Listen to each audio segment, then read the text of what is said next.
Kidnapping arouses sympathy and outrage. The entire planet is united in extending its sympathies to Duchess Trinia de Karen and Prince Laurel Tassou. While away with the Empress, a new tragedy has struck their home. Citizens are united in anxiously awaiting the latest news of the kidnapped Princess Satora, and the hope that the perfidious act will be resolved so there is no additional harm to their family. Citizens talk about it in the streets, in their homes and in their offices. Formal prayers have been offered, and many more informal ones voiced in the hope that the princess shall be returned safely to her home. Temples in the capital held a service yesterday afternoon. Priestesses of all denominations participated, praying for the safe and speedy return of the child. Resolutions of sympathy were adopted by the governesses of several provinces. Prayers offered. Speaking at the telecast service, Priestess Ilia Eheya of Shamantal's temple said, "In the name of Her Eminence, High Priestess Diliane, and the clergy of the capital, and in the name of all faiths, we extend to the beloved parents our heartfelt sympathy and our earnest prayer that..." "Lieutenant Tala?" Paheli Tala blinked, tearing her attention from her omnipad to look at the man at the desk. "Yes?" "Special Agent Davari will see you now, Lieutenant." He offered a nod at the double doors leading out of the waiting room. "Up the hall, follow the green line, 2 less to the 3rd door on the right. She's in conference room C." "Oh, thanks." Tala nodded and tucked away her omnipad before pushing through the double doors. She'd been on Shill for less than 3 months, and finished training only 2 days before, when the order to report came through. Rather than the expectation of reporting to someone in Command HQ for instructions, she'd been sent to the promenade. That was more than enough to twist her stomach in knots. The peristyle, the office complex that was home to the Ministry of the Interior. Looking at the floor, she spotted the green line leading up the hall. She gulped and brushed off a speck of dust from her uniform. This couldn't be about her last assignment. Whatever it was, she'd know soon enough. "When did you do it?" Mother Nerith looked up from her desk. "I'm sorry, what?" Desala leaned against the door, hardly able to look her co-mother in the eyes. "Embezzling from our clients. When did you do it? When did it start? Goddess! Why, Mother?" "Desala!" Nerith sat bolt upright, but outrage in her voice didn't match the shock on her face as she paled. That's totally irresponsible. How could you say such a ridiculous thing?" "I hacked your desktop last night. You haven't reset your password in years. Then I sat up all night long, looking at the books. It took me hours to find it, but you started padding the bills," Desala said, too weary to care after the all-nighter. She looked up at her co-mother. "Mother and Dad are still in the dining room. They're already looking over the spreadsheet I gave them. I walked out because I just wanted to ask you why. Desala, you can't even tell me. Was it just greed, Mother?" Desala said acidly. Any hope that she'd been lied to faded into anger and despair last night, as she found entry after entry. Once she'd seen a few months of the pattern, it hadn't been hard to spot. "Even if Mother just sends out refunds and an apology for a clerical error, anyone that digs will find out. Who's going to trust a security firm when its CFO is a swindler? You may have ruined us." Nerith sputtered protests, but Desala didn't hear. She was already turning away from the door as Nerith's omnipad started clamoring for attention. It wasn't a matter of if someone dug. It was a matter of the people who already knew. The sachet of poison, hidden away in her room, lingered in her mind. How did you do it? I'm sorry, Special Agent? Tala desperately felt the need to swallow, but something about Lamana Davari scared her. It wasn't the uniform. The woman seemed to be an emotional black hole, mimicking everything that was expected, but letting nothing out. Tala cleared her throat. I don't understand the question. Paheli Tala, Lieutenant in the Empress's Death Heads. Congratulations. Prior to your field promotion, and most pertinent to this conversation, you had an MOS in electronics warfare, with high marks in field OPCOM and ComSec procedures. According to your file, that was central to the success of your last mission. Davari gave a smile so minute, it barely registered as she shrugged, nodding at the omnipad on the desk between them. Our files are very complete. Before your enlistment, your schoolwork showed a tremendous aptitude for math, geography, and history, with excellent scores in everything except art. You speak some Helcom. It also says you're a tremendous fan of competitive gaming and zero-G cordball. Davari rolled her head back and contemplated her. Your initial performance won you acceptance into Death Head training, which you passed. And on your most recent tour, your actions led to the recapture of Daysep Station, allowing your task force to complete sweeping the pirates from the system, with a minimum of further casualties. Your CO was very impressed, as the commendation in your file attests. What I want to hear is no more or less than this. How did you do it? Tala thought back. 5 seconds to hull breach. While her helmet masked the bang, the double impact slammed through her body like thunder, as the metallic shriek of impact was followed an instant later by the contact explosives. The loudest thing in her ear was her Major Anada on the comms. Breach is clear! All teams go, go, go! She was already moving. The shuttle was one of 6, each carrying 10 pods of Marines, and 2 pods of Deshet Commandos, and their orders were clear. Dasep Station was designated a key comm site, coordinating resistance in the system, and had to be taken out. Pods 1 and 2 establish a cordon and fall back position in the intersection. 3 and 4 to Junction 43 and link with Shuttle 3. 5 and 6 to Junction 53. All other pods press forward. Ananda was only repeating the plan from the briefing, but shit got real after a breach. Somehow, Ananda never raised her voice or sounded stressed, as she moved her paws like game pieces. Across the top of her HUD, the display showed Lieutenant Orana was just ahead. Sergeant Cassell was just behind, carrying the other gear bag. 6 to Ops, we have a fortified position outside their comm center. We're taking fire. Request instructions. Ananda was online in an instant. Ops actual. Sit rep. Looks like 15, maybe 20 ahead. Behind a makeshift barricade at Junction 48K. We can clear it, but they're dug in. Requesting orders. 6, you're near the hull. Have all teams locked down with mags and tie on. Confirm complete. The station was rigged for zero-G as a precaution, like anywhere else. It took a moment to reach up along the edge of the ceiling and clip on.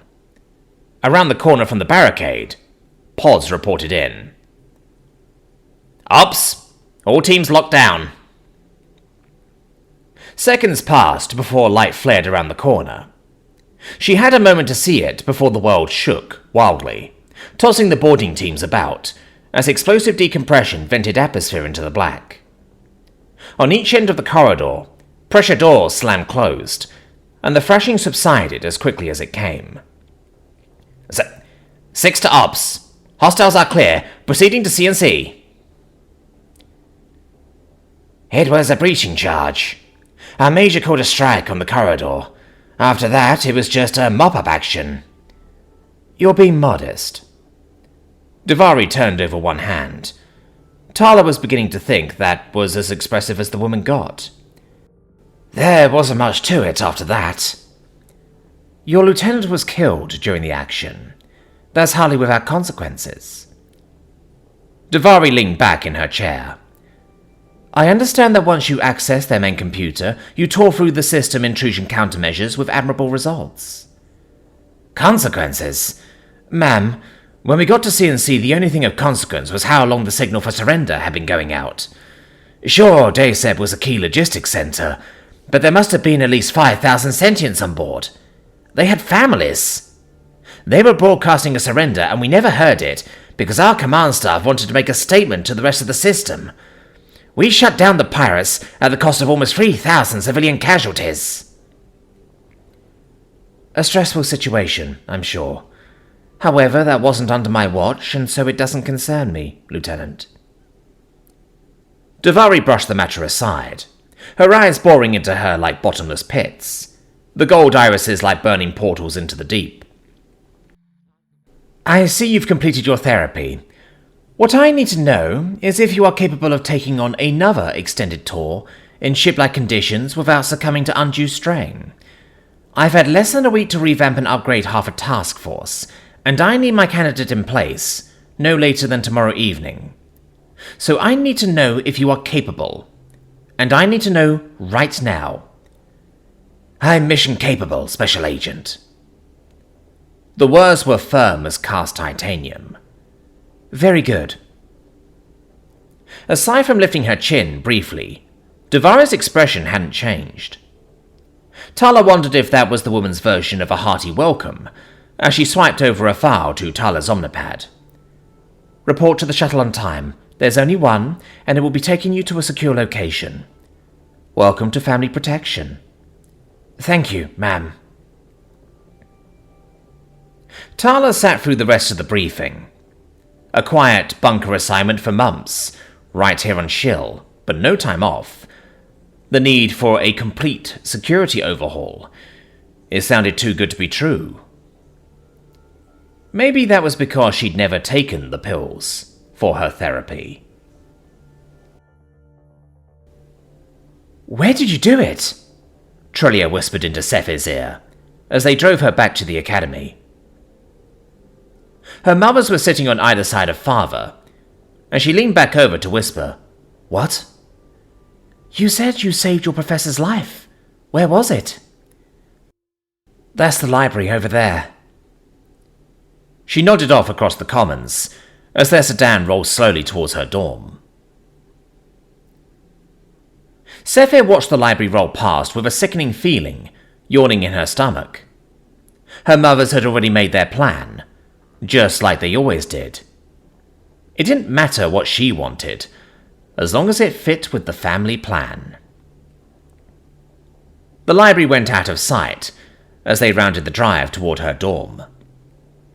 At least this time, she had her own plan. "Kalira will be back at the academy by now." Indara spoke up, as they walked toward the office of High Advocate Potak. She'd been quiet for most of the ride over. Her classes don't even start until the day after tomorrow. "We're all worried. She's out on her own again."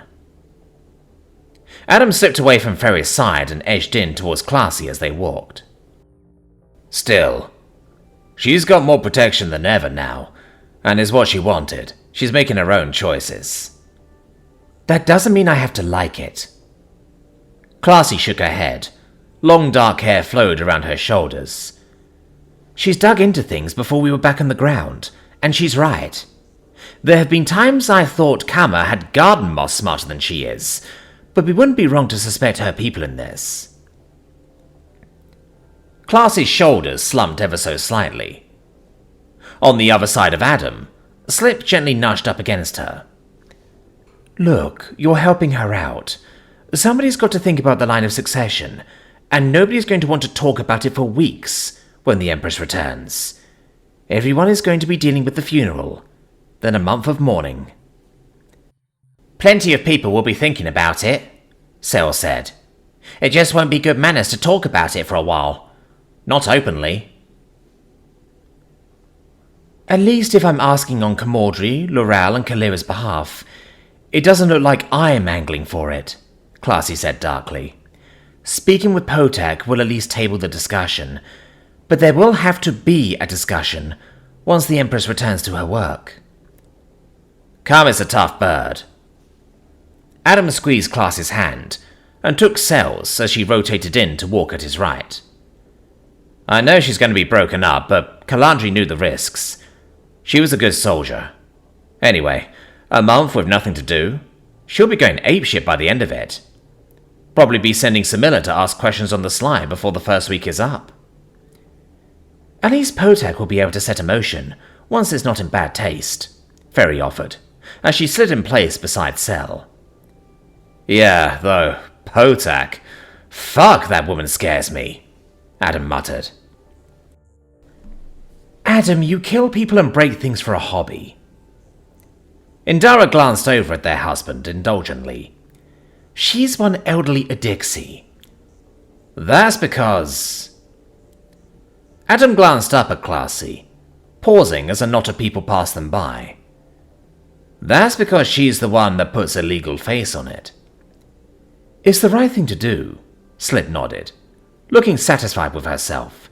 And don't worry so much, she has a good knife. Slip. Indara didn't quite sigh, but it sounded like she was close. What? Whoever put that in her head, it was the best advice ever, Slip said firmly. I think I'm on the side of getting a lawyer. Ferry paused with a nod to their guards as they reached Potak's office. I hope she doesn't need either of them, Classy said, not looking any happier. Maybe, Adam said, stepping into the foyer as they held the door, Indara just behind. We're going to make sure she has the best of both. Ganya sat behind her desk as Sevalan Detain paced the room, trying to stare down Tom Warwick. He was seated in the chair opposite her with a cane in his hands, studying her desk thoughtfully.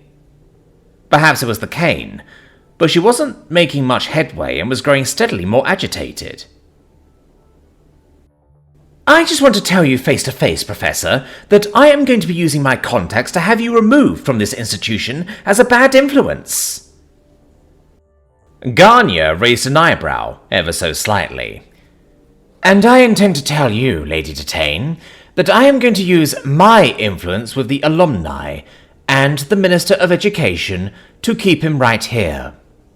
Considering the circumstances of the Professor's injury, I think you're going to be sailing into the wind. Well, I'm not entirely done, Administrator. I hold his presence responsible for triggering that entire incident, and I'm going to bring a civil suit holding him personally culpable. That said, I'm not against humans. I'm a reasonable woman. I'll accept the necessary corrections to his class and accept a full apology. Detain crossed over to her desk, trying to loom over him. I'm ready to hear whatever you have to say. Warwick looked at her, rather than looking up at Savalan. His mouth was pursed, but he nodded. I think you've said everything there is to say this morning, Lady Detain. Detain pulled herself upright, looking flustered. Well, after all the ideas you've been putting in my daughter's head, I thought you'd have something more to say for yourself. Then I'm sorry to disappoint you. Warwick shrugged, still looking Ganya in the eyes. That's what I get for being reasonable. Detain huffed and straightened her tunic. I think anyone, no matter the species, who turns impressionable young women against their parents doesn't deserve any place in the classroom. I agree with you. Warwick nodded calmly. An eyebrow might have twitched. And I think it's insanity for students to be placed in danger of their lives in a school. It definitely twitched. Ganya had the sinking feeling a manageable situation was about to get out of hand. Trust me, so do I. You do? The woman looked astonished. Well, I'm glad we agree on that. Then maybe we can also agree that it's wrong for any parent to prevent a young adult from thinking for themselves and developing into their own person. Warwick levered himself up out of the chair with help from the cane, and he looked up at Lady Detain, who was shaking her head. Now, just hold on there. You want to hear another idea? I'm going to be perfectly honest with you, lady. After listening to you go on for the last half hour, I still don't know what problems you're having with Sephir, but I think I have a pretty good idea. Warwick stared up at the larger woman from under his eyebrows, bracing himself as he leaned forward on the cane. Garnier drew in a breath, getting ready to intervene. Oh, goddess, he looks like Jammer on a tear. You're worried about your daughter? Well, for the life of me, I don't know why. She's a great young woman. She's bright and she cares. Top student. Top athlete. Gets along with everyone. Gives 100%. If there's anything more that you could reasonably ask of her, I can't imagine what it is. Warwick shook his head slowly. Instead of coming here to air your grievances at me, I think you'd be doing a lot more good if you tried talking with her. Because I have the impression there isn't a lot of that going on. She got to where she is because of my co-wife and I, and that was a long time before you came into her life. Come now, I think this is getting a bit heated. This was spiraling into accusations, and Garnier rose from her desk. I'm sure we can talk this out like reasonable people. Head Administrator! Being a reasonable person is exactly why I spent this time trying to hear one good reason why I shouldn't do exactly what I said. Detain crossed over to the door, turning back, and Garnier braced herself for the cheap shot she knew was coming. She's seen it from too many parents over too many years, acting younger than their children. Now, I can't think of one single reason I should have bothered stepping into this room, she said, stopping at the door. There it was. You forgot one single thing, Warwick spoke up, and Garnier prayed silently. Did I, Professor? Did I really? Warwick turned from Garnier's desk to look back at Lady Detain. You forgot to say thank you for saving your daughter's life. I sincerely hope that means more to you than her grade point average. Garnier was already sitting back down at her desk as the door slammed, and she picked up her Rebecca juice. Congratulations are in order. I suspect you've just set a new academy record, she said, nodding Warwick back to his chair. After less than one semester, you've just been bluntly honest with a noblewoman about her daughter.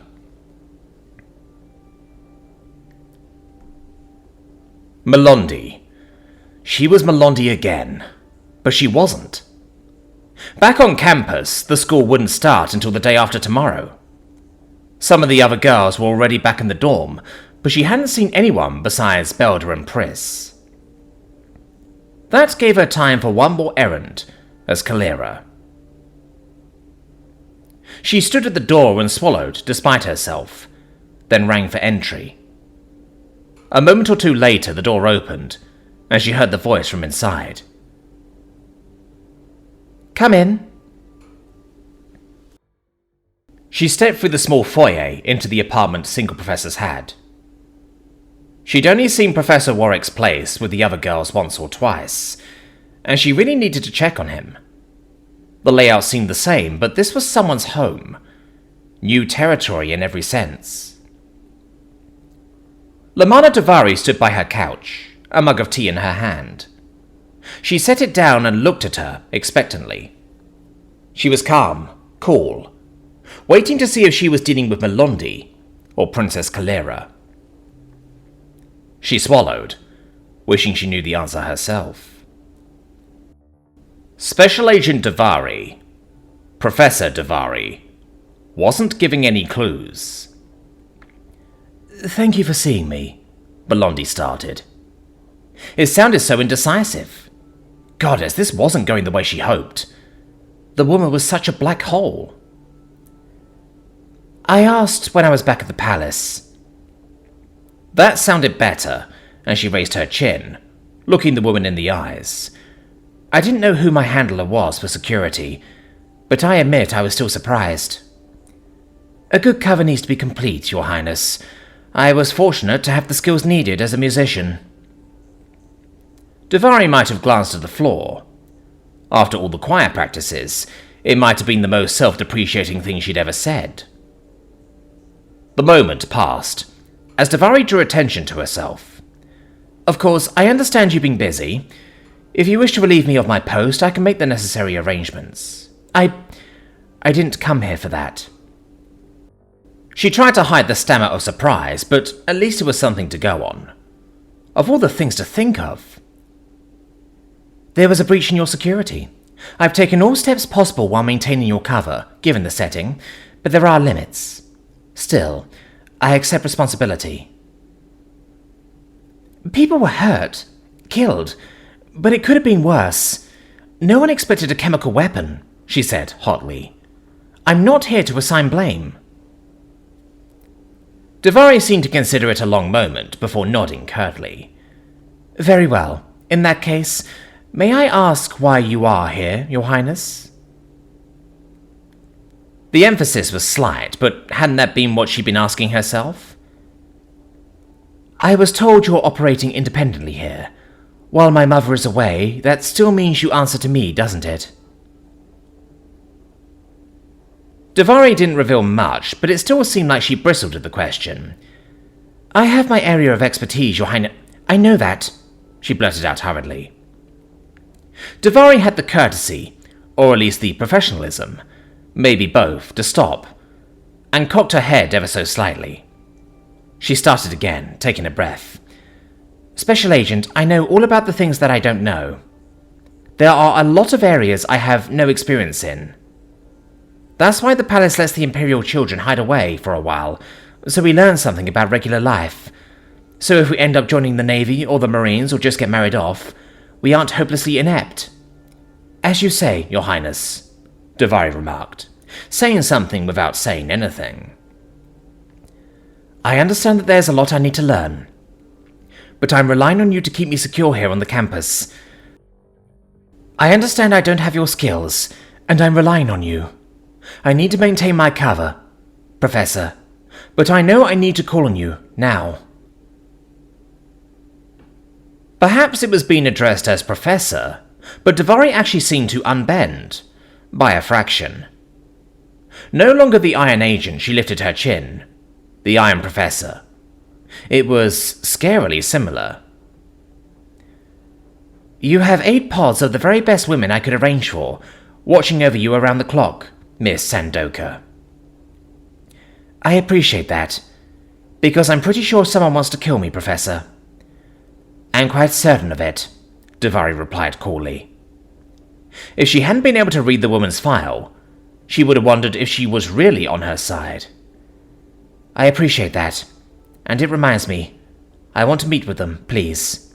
At least the women in the bunker, if you can arrange it," she said earnestly.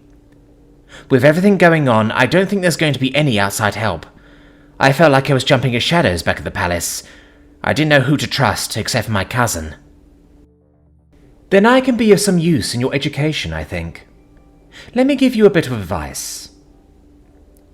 Davari nodded, though Melondi couldn't tell if she was nodding at her or to herself.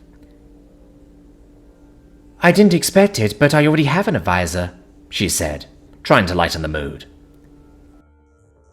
With Lamana Davari, it seemed like a wasted effort, as the woman raised a brow and looked her in the eye. "Then let me give you just one drop of advice to consider," she said, her voice as glacial as sea ice. "Trust no one, young lady, no one. Not your most grateful servant, not your closest friends, not even your family. If you want to stay alive, trust no one." Ganya is worried. Mivere bustled through the kitchen as Tom watched from the couch. After settling him there, she demanded to make him something for dinner. Given her skills in the kitchen, he declared his unwavering desire for a ham and cheese sandwich. "I've begun to think Ganya was born worried," he shrugged. "She's just the best person I've ever met for hiding it when she wants to." "This isn't something to make light of, Tom." She peered around the corner with a plate in hand. "Word's getting out about what you did, but right now everyone's jumping at anything and everything.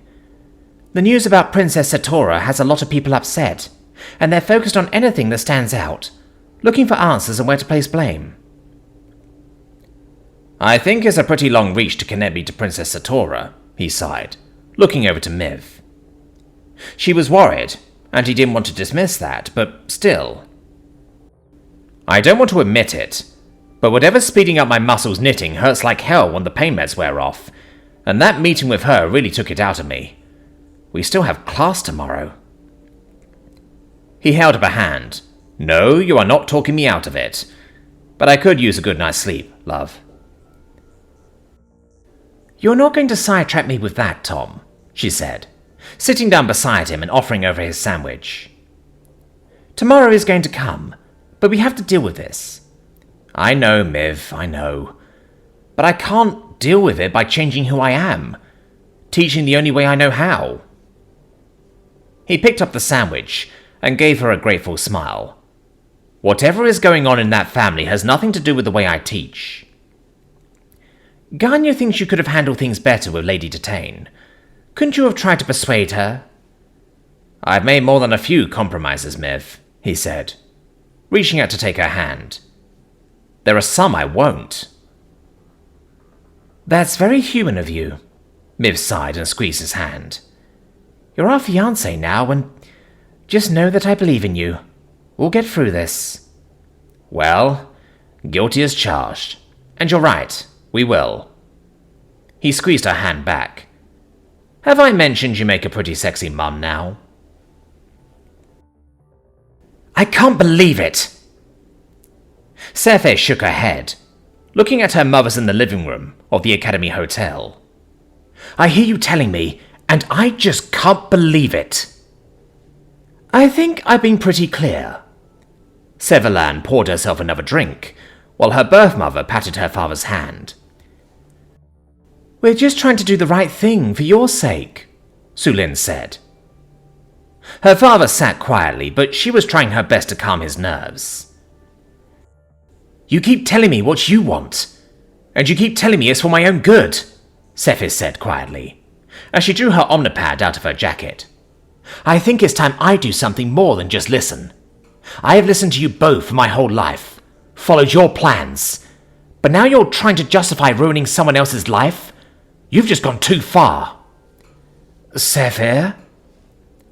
Her father's voice quivered plaintively. He canted his head as she stepped to the door. "I contacted a recruiter over break." She held the omnipad higher as her parents turned pale. "All I need to do is show up and sign. I'll be a trained paramedic. If I work hard, in 2 tours I'll get the chance for med school." "You can't do that," Severlan sputtered. "I've had enough of you telling me what I can and can't do." Sefe reached for the door. "You can try wrecking the life of a man who just saved mine, but let's see how far you get with the Imperial Marines." She hid away the anger roiling inside her. She wasn't going to give them the satisfaction.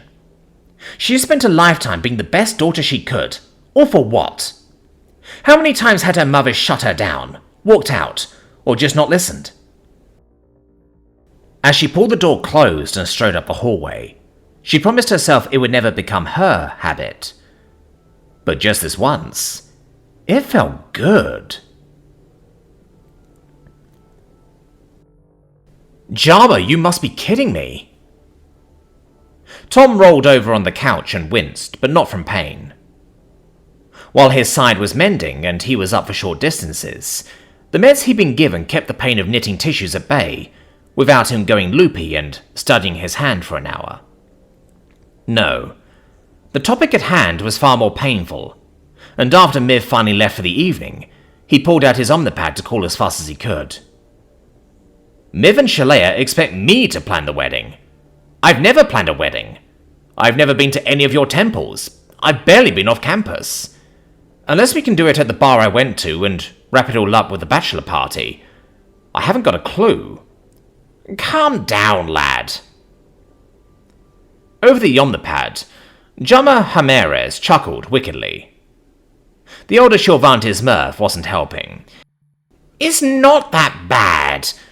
Are your ladies pan-denominational or optitheists? In spite of himself, Tom blinked. Holding this conversation sounded so much better over a cup of tea in Jama's office, but right now the elderly shill was still off campus, and getting around his room without the mez was a big win. Are they what? Pan-denominational or optitheists? Jama repeated himself. Tom could barely hear the man over the sound of music in the background. It sounded like a sitar was strangling a cat, and there were cymbals. Nearby was the sound of a woman giggling hysterically. Do they follow the full pantheon, or are they particularly devout to one goddess? Mivert doesn't seem overly devout, but she follows the full deal. I don't know with Shalea. Tom closed his eyes and rubbed his forehead. The enthusiastic yes he'd had from Miv and Leia had been wonderful, but getting Miv out of his apartment tonight had taken real effort. Between them, they had been watching over him every minute of the day, and Miv hadn't wanted to leave him alone. Their care for him was touching, but after 3 days it had gotten stifling. Still, it was running neck and neck with their enthusiasm over accepting Dess's adoption and planning the wedding. Something men traditionally handled. It was the first time he'd wanted to be alone in months, but right now... Look, I don't know what to do here. I'm a lapsed Episcopalian. That's like Catholic with less guilt and more boredom. I haven't got a clue here, Jama, Tom flailed. Seriously, there has to be some sort of interfaith deal, right? I know I'm not the first alien to marry a Shorvante. You're not. I'll have a refill, thanks. Calm down, lad, you're not. Jama's voice faded in and out, briefly, as something crashed. Look, no, just roll her on the side. Tom, I have to go, but we'll talk when I'm back. I promise you this isn't as hard, and at least you won't need tattoos. In the meantime, I'll start planning your party, so rest up. We'll talk soon. Party? Jama, tattoos? Still rubbing his forehead, he looked at the Omnipad. There was silence. The call was already closed. Tattoos? What the... The chime on his door sounded. Tom sighed. It couldn't be Mivert. She had a passcode to get in. House? Intercom? Who is it? Hello, sir. The voice came over the house speakers overhead. It's Sephir. I'm very sorry, but could I talk to you, please? Right, I'm not getting up just yet. Come inside. Tom grimaced at the feeling of pulling muscles as he slid upright on the couch. House, open the door. The door clicked obligingly, and a moment later Tom saw a hint of long silver locks as Sephir peeked into the living room. Oh, sir, I'm sorry. I just... It's alright, Sephir, I'm decent. I'm just staying comfortable. Doubts raced across her face, and Tom waved her over. I already have to walk about 2 hours a day, but it's short efforts in between long breaks. Pull up a chair. How can I help you? Really? I could come back, she offered, though her voice lacked conviction. Sephir, you saved my life, and I don't think I'm going to be keeping office hours for a week or two. Tom smiled wearily, as he tossed aside the blanket Miv insisted on, sat up slowly, and nodded to the chair. You're always welcome. So, what's on your mind? My mothers and I had our first fight. Sephir came in and sat on the edge of her chair, looking at his blanket like she wanted to cover him up, and managing not to wring her hands. "But I'm making it our last fight, sir. I just have to confirm things with the recruiter tomorrow and I'll be gone. Joining the Marines. I didn't want to go without saying goodbye." "Sefer," he said slowly, "I think you need to go see your parents." I don't understand." Sefer looked up at him from under her silver bangs, her face disbelieving. "I can't imagine you didn't see what my co-mother's like. And my mother just quietly agrees. What's worse is she does agree. This is my life, though. How can you say that after everything she said to you today?" "Mostly because of what you just told me. Trust me on one thing. Don't lose someone you love before you have to," Tom said, reaching for his cane. "There are always second chances in life, until there aren't. Even if you don't change your mind, don't end things with them this way."